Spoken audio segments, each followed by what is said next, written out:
사도행전 5장 6장의 말씀. 계속하여 사도행전 초대교회에 놀라운 역사가 일어납니다. 사도행전 1장에는 이제 예수께서 제자들 앞에서 이제 너희는 땅 끝까지 가서 복음의 증인이 되라, 증인의 삶을 부탁하셨습니다. 오직 성령이 너희에게 임하시면 너희가 권능을 받고 예루살렘 온 유대와 사마리아와 땅 끝까지 이르러 내 증인이 되리라 하시니라. 사도행전 1장 8절 말씀.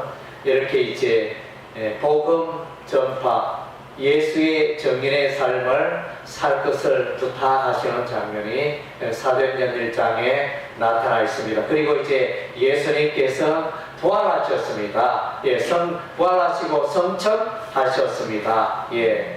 예수님께서 성천하셨을 때 주변에 있던 천사들이 말하기를 너희가 어찌하여 예수를 쳐다보고만 있느냐, 너희가 지금 쳐다보고 있는 예수께서 그 모습 그대로 다시 오시리라, 이렇게 말씀해 주고 있습니다. 그래서 사도행전 1장은 예수께서 복음 전도를 부탁하시고 성천하시는 내용이 사도행전 1장에 기록이 되어 있습니다. 그리고 이제 사도행전 2장에는 성령께서 오순절날에 강림하십니다. 예수의 영, 그리스도의 영, 성령께서 이제 강림하시는 장면이 사도행전 2장에 나타나며 베드로가 성령이 충만하여 예수 그리스도의 부활의 설교를 하게 되어집니다. 3장에는 이제 성전 미문의 안전뱅이가 예수 이름으로 일어나 걷게 되어지는 놀라운 기적의 역사가 일어납니다. 그리고 이제 4장에는 이제 또 놀라운 역사가 이제 감옥에 사도들이 갇힌 바 되었는데 이들이 다시, 그러니까 이들이 감옥에서 그대로 나오는, 옥문이 그대로 있고 지키는 자가 그대로 있는데 이들이 천사들의 권능에 의해서 이들이 나와서, 감옥에서 나와서 여전히 전도하는 이런 이제 놀라운 장면이 나타나고 있고, 사도행전 5장에는 이제 아나니아와 사피라 사건이 나타납니다. 그래서 이제 아나니아와 사피라가 왜 이렇게 갑자기 죽었을까, 이런 이제 의문을 우리가 품게 되어집니다. 물론 이제 잘못했죠. 온 교회가 성령의 감동이 되어져서 교회를 위하여 재산을 내어놓는데 이들도 아나니아와 사피라도 성령에 감동되어 성령의 음성을 듣고 이렇게 시작을 했지만 그 자기의 재산을 땅값 얼마를 감추었다 그랬습니다. 이 일로 인하여 그래서 베드로가 묻습니다. 이것이 땅을 판값의 전부냐 이러니까 전부입니다, 이렇게 대답함으로 성령을 속였도다, 이렇게 말하며 하나님의 징계를 받아서 이 아나니아가 사망을 당하고 3시간 뒤에 그 안에 사피라가 이렇게 와서 또 동일하게 거짓말을 하여 죽임을 당하는 이 일, 아나니아와 사피라가 죽는 이 사건은 참 어마어마한 사건이 되어집니다. 우리가 상식적으로 생각해 보면 어떻게 해서 그럴 수도 있는데, 사람은 살짝 속이기도 하고 거짓말을 하기도 할 수 있는데 어떻게 해서 이들이 죽게 되었을까, 이런 이제 의문을 우리가 품지 않을 수가 없습니다. 먼저 이제 아나니아의 이름의 의미를 보면 주께서 은혜를 베푸시다, 혹은 여호와는 은혜로우시다, 이런 이제 의미를 담고 있습니다. 그리고 이제 사피라는 뭐냐, 사파이어, 그러니까 청보석, 청옥 혹은 청보석의 이름을 갖고 있는 그런 이제 귀하고 아름다운 이름을 갖고 있습니다. 예, 그래서 하나님 앞에 보석 같은 존재요, 하나님의 은혜를 듬뿍 받은 이런 이제 의미를 담고 있는 이 아나니아와 삽비라. 그러나 이제 겉모양은 그렇게 화려했지만 아름다웠지만, 그러나 그의 삶은 속의 내면은 더럽고 추악하고 속이고, 참 성경을 속이는 이제 이런 악한 일을 행하게 되어집니다. 이런 일로 인하여 죽임을 당하게 됩니다. 이 사건을 우리가 이제 에덴 동산으로 이끌고 갈 필요가 있습니다. 그래서 이제 에덴 동산에 아담과 하와가 하나님의 말씀에 불순종하잖아요.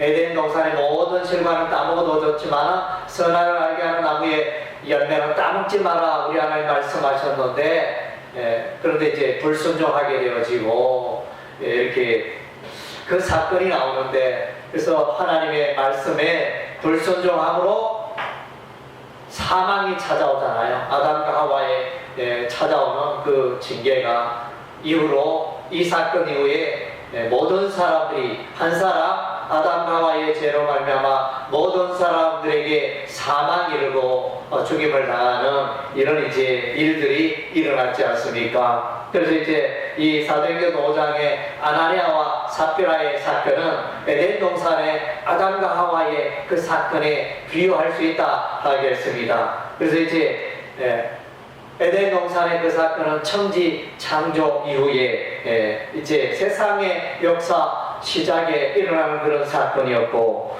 여기서 사도행전 지금 이제 5장에 나타나는 이 아나니아와 삽비라의 이 사건은 이제 하나님의 교회, 하나님의 교회가 설립이 되고 탄생이 되어지고, 하나님의 이 교회가 하나님의 은혜 가운데 놀랍게 이루어지고 형성이 되어지고 출발을 하는 이런 타이밍에, 이런 시점에 이런 이제 악한 일을 함으로 말미암아 아나니아와 삽비라가 죽임을 당하는 이런 이제 놀라운 일들이 일어나게 되었다는 것입니다. 그래서 이 사도행전 5장 이 아나니아와 삽비라의 사건은 창세기 3장의 아담과 하와의 불순종의 사건과 연결해서 우리가 이제 묵상할 필요가 있습니다.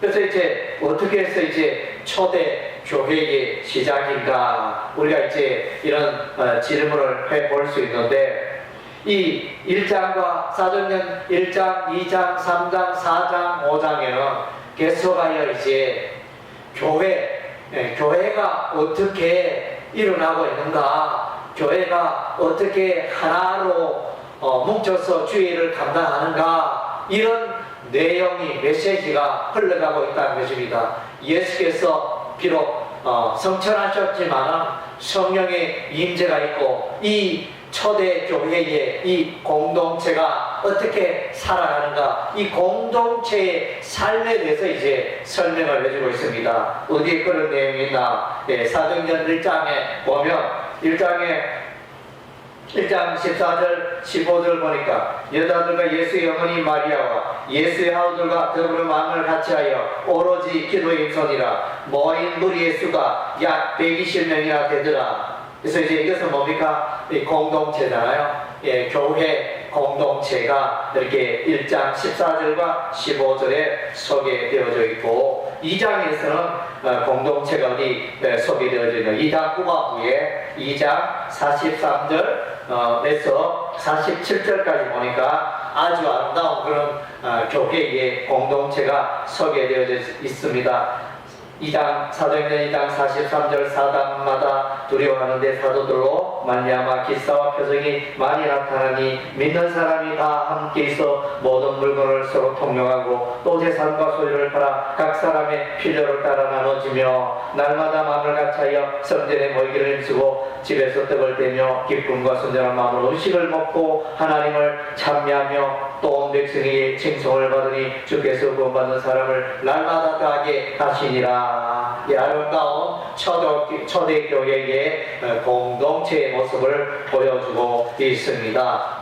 3장 예, 3장에는 어디에 나오느냐? 3장은 이제 사도행전 3장 25절 보니까 너희는 선지자들의 자손이요 또 하나님이 너희 조상과 더불어 세우신 언약의 자손이라. 아브라함에게 이루시기를 땅의 모든 족속이 너의 씨로 말미암아 복을 받으리라 하셨으니. 그래서 이제 이 내용은 보면 이제 그래서 이 초대 교회 공동체가 선지자들의 자손이고 언약의 자손이고 아브라함의 언약의 자손이고, 또한 이제 여기서 너의 씨, 아브라함의 씨라 표현되는 이제 메시아 예수 그리스도를 말합니다. 그래서 다르게 표현하면 예수 공동체로서 복을 받는 그런 이제 교회 공동체, 이 초대교회 교회 공동체를 소개하는 선지자들의 자손이요 언약의 자손들이고 예수 그리스도의 자손들이라, 이렇게 설명을 해주고 있습니다. 그리고 이제 사도행전 4장에는 이 공동체가 어떻게 소개되어 있는가?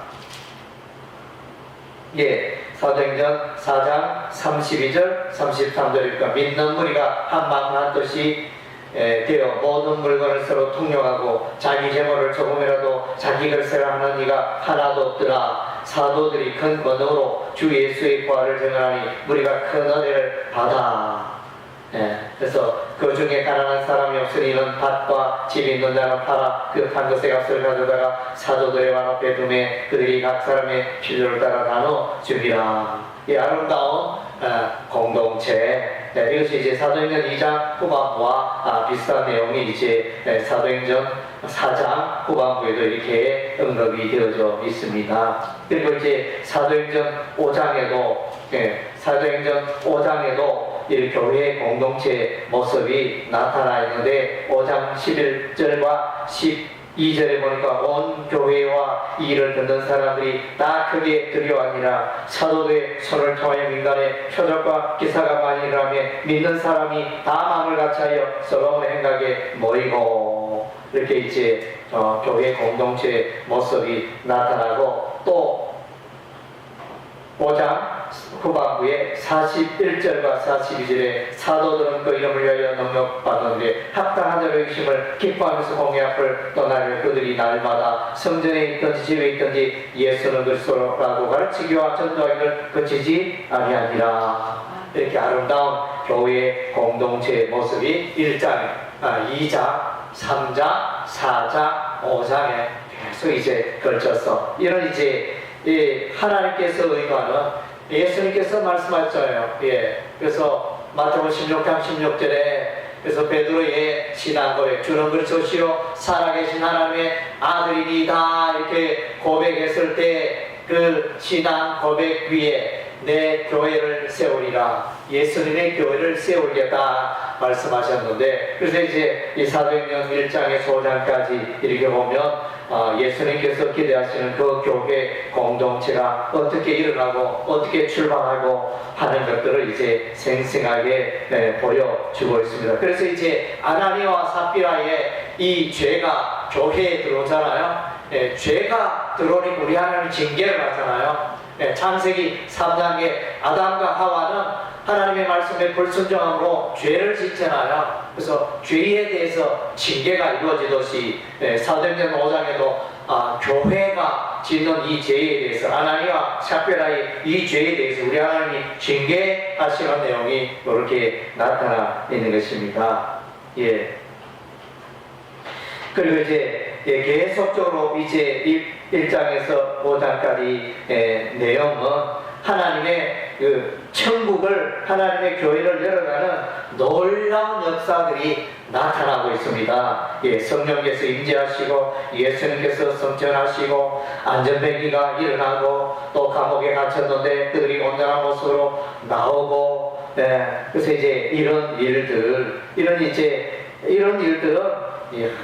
천국의 모습이 이 땅에서 이루어지고 있는 거죠. 생생하게 성령의 역사로 말미암아 도저히 이 땅에 있을 사람들이 할 수 없는 그런 놀라운 역사가 초대교회 가운데 이렇게 생생하게 일어나고 있는 것입니다. 그래서 이제 우리가 또 사도행전 5장, 6장 이것을 통하여 이제 대적자가 있음을 보게 되어집니다. 대적자가 예수서의 복음을, 생명의 말씀을 열심히 전하는데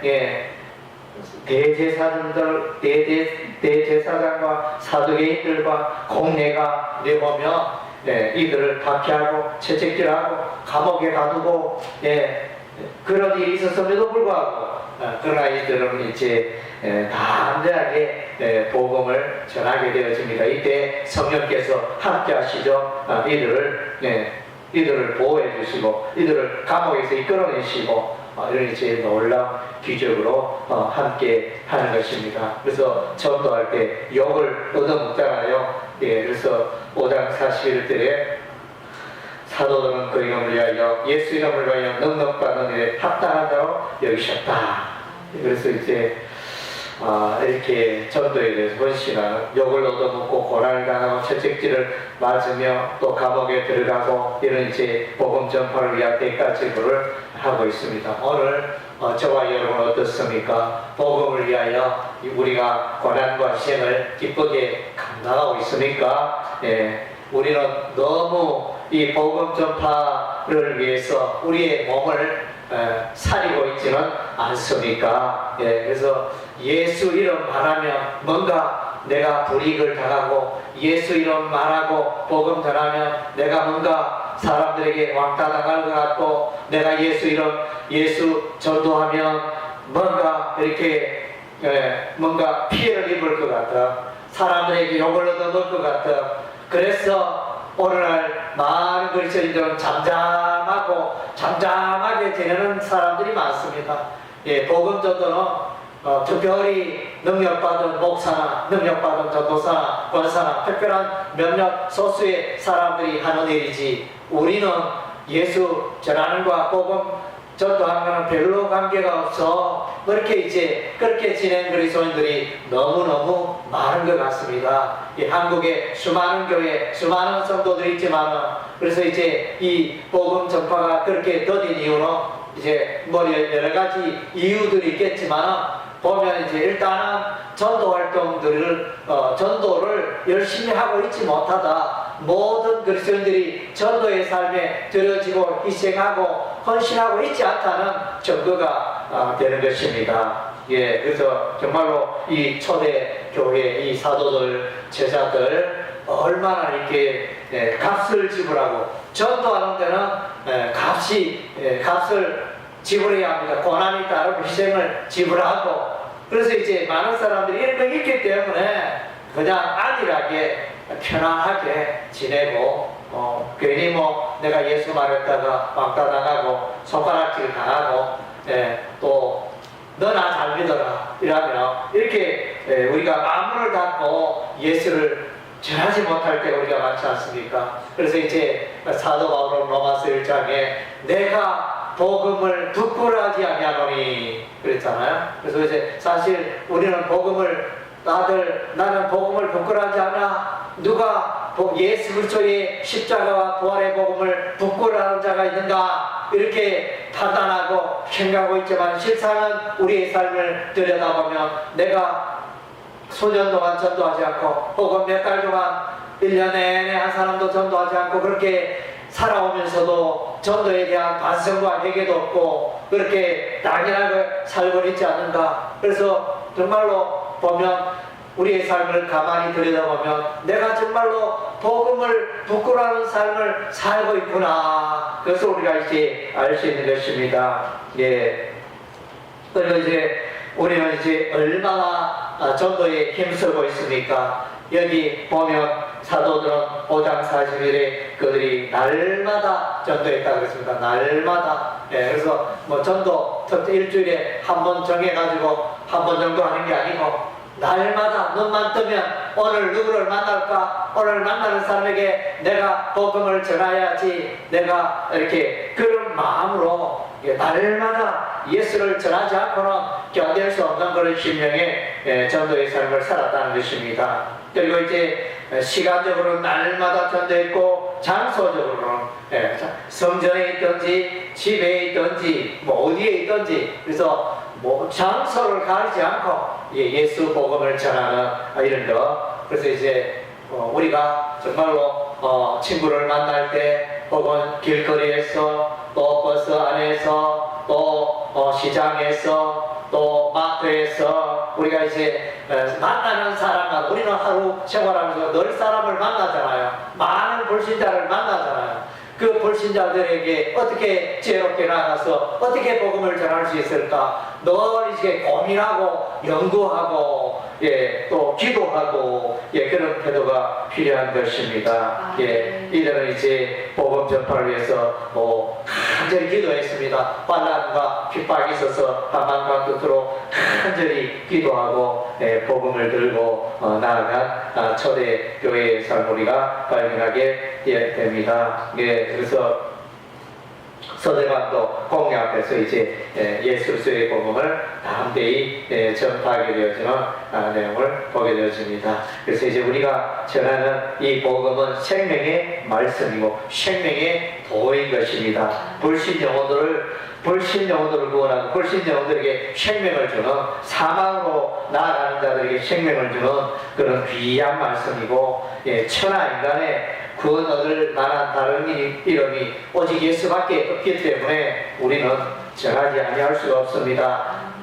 주변의 사도계들과 주변의 대제사장이 이들을 향하여 제발 전도하지 마라 이렇게 제발 예수 이름 전하지 말라 이랬을 때 우리는 예수 이름을 전하지 아니할 수 없다. 사람의 말을 듣는 것과 하나님의 말씀을 듣는 것과 어느 쪽을 택해야 되겠느냐. 우리는 사람의 말보다 하나님께 순종하는 것이 마땅하다 이러면서 계속하여 이제 복음 전도에 들어지는 이 귀한 복음 전도의 삶을 우리가 이제 마음판에 새기고 우리도 이 복음 전도에 열심히 들어져야 할 줄로 믿습니다. 아멘.